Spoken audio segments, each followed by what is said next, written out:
I'm Ranch with the Other Magazine at Cannabis Collective Retreat, here with Carol Tyson, Director of Marketing of New York's leading cannabis vape brand, Jaunty.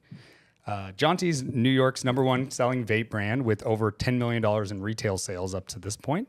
What's the secret to that success? Ooh, man, it's been a whirlwind of a year, honestly. I started back in February of 2024, and we started with 30 retail stores. Now we're at 400 plus. So a big part of it is our ability to control every single step in the manufacturing and the distribution process. So from growing our own flower to sending the biomass to extraction in our manufacturing facility to our 2 distribution hubs, out to the sales, marketing, and field marketing teams, we're able to control every step of the process, which provides utmost quality control. Right, that's what I was going to say. Yeah, huge with the quality control. The name's nice too. You know, it's like, what is that? It's easy to say, but I've also never heard of it or thought of it being associated with another brand. Care to go for a jaunt Yeah, after this? okay, there's that. Yeah, let's do it. Yeah, with a smoke, of course. You resisted MSO buyouts to stay 100% New York owned. Why is that independence important? Maybe it has something to do with your previous. Yeah, definitely. So I've been born and raised in the Hudson Valley, but I spent the last 5 years in the legal Massachusetts market. I worked for 2 vertically integrated manufacturers and retailers in Mass, and there's something very special.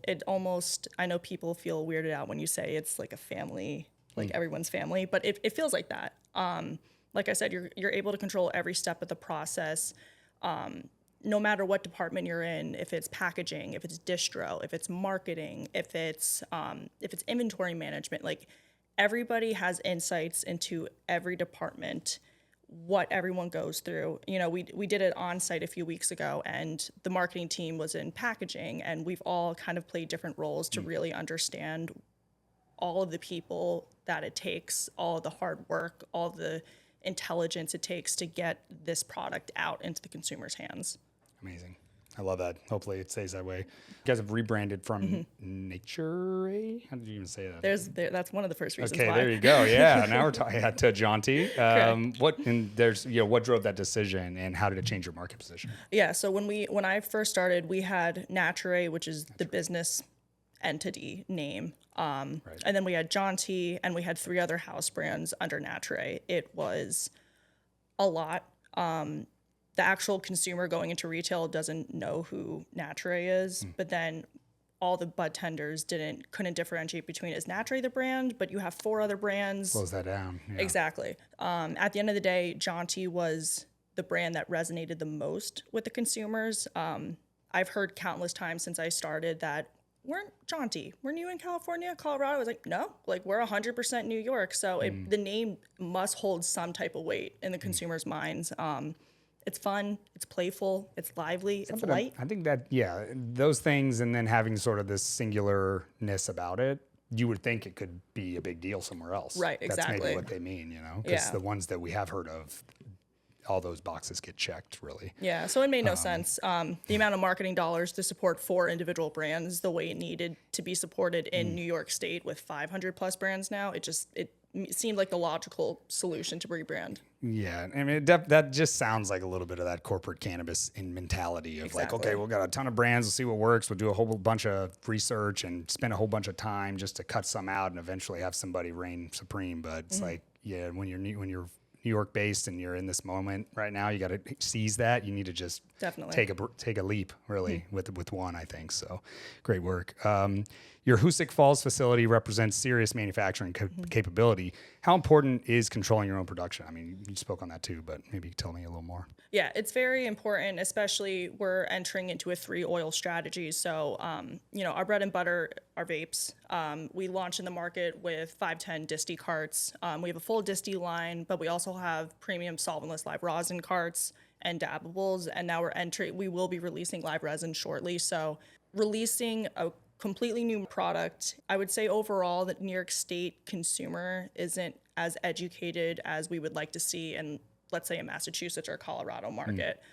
So being able to control every step of that process, when we're an early brand. Everyone in this state are early brands, unless they're an MSO that people are familiar with. So it's important for us to put our best foot forward in the consumer's hands when they go into the retail shops. Yeah, if you can give them something with the Jaunty name, in terms of vape with any sort of type that Exactly. they would want, because maybe they want it because they liked whatever they smoked last time and they like sticking with it.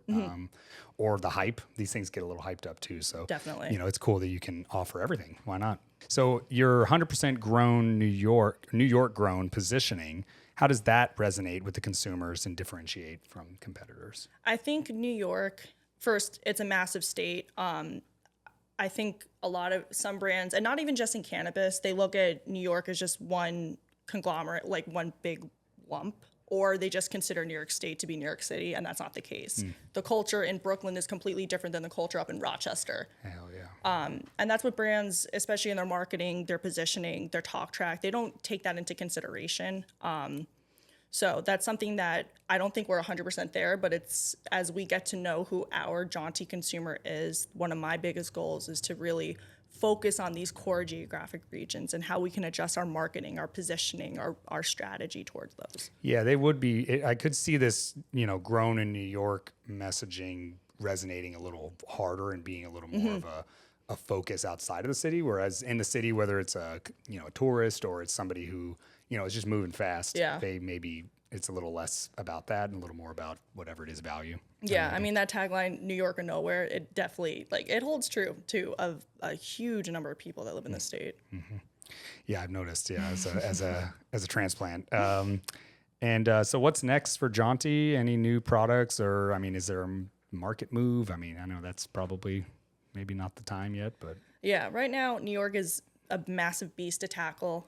We're focusing on just staying successful, growing as a company, growing as a brand. You can't have one without the other. We will be releasing live resin in a couple of weeks, which is super exciting. We'll be expanding our Jaunty Palms line, which is 1.5 grams disposable. They've been just moving since we launched them in December. So we have a lot. Resin's going to be the most exciting product that I'm excited for. We're releasing more cold cure batter, which is the reception has been phenomenal. So yeah, really how exciting. has the concentrate outside of vape gone so It's far? been good. I think concentrates are a small percentage in any market, but the education behind it, that's where you can win, is finding a fun and unique angle at educating consumers on concentrates, because there's people that don't know what dabs are, but then there's people that had a dab in high school, had a horrible experience, and they're so afraid to even consider it again.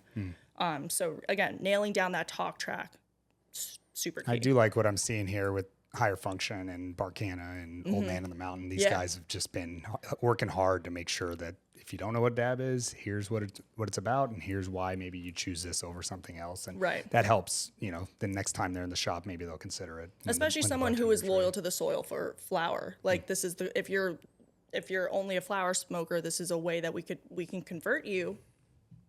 But it's the education there. And so what about favorite Jaunty product? I mean, what do you just consider yourself going back to all the time? Why do you recommend it? I'm definitely a solventless girl. So our Strawberry and Melts Live Rosin cartridge is absolutely phenomenal. To me, it feels like summer in a cartridge. Okay. The flavor profile is floral, but a little hashy, which I tend to. I like that too. I like the floral hashy notes. It's perfect for any time of the day. It's great for like a wake and bake, go on a hike with my dog. It's delicious. I can recommend it. Yeah, I really like when I can just keep turning back to it and it brings me right back to perfect. Exactly. Versus I take a hit and I'm like, okay, I probably shouldn't smoke the rest of the day, kind of thing. Yeah. Well, thank you so much. I hope you have a great time today. Enjoy the sunshine, and thanks for the chat. Thank you. Appreciate it.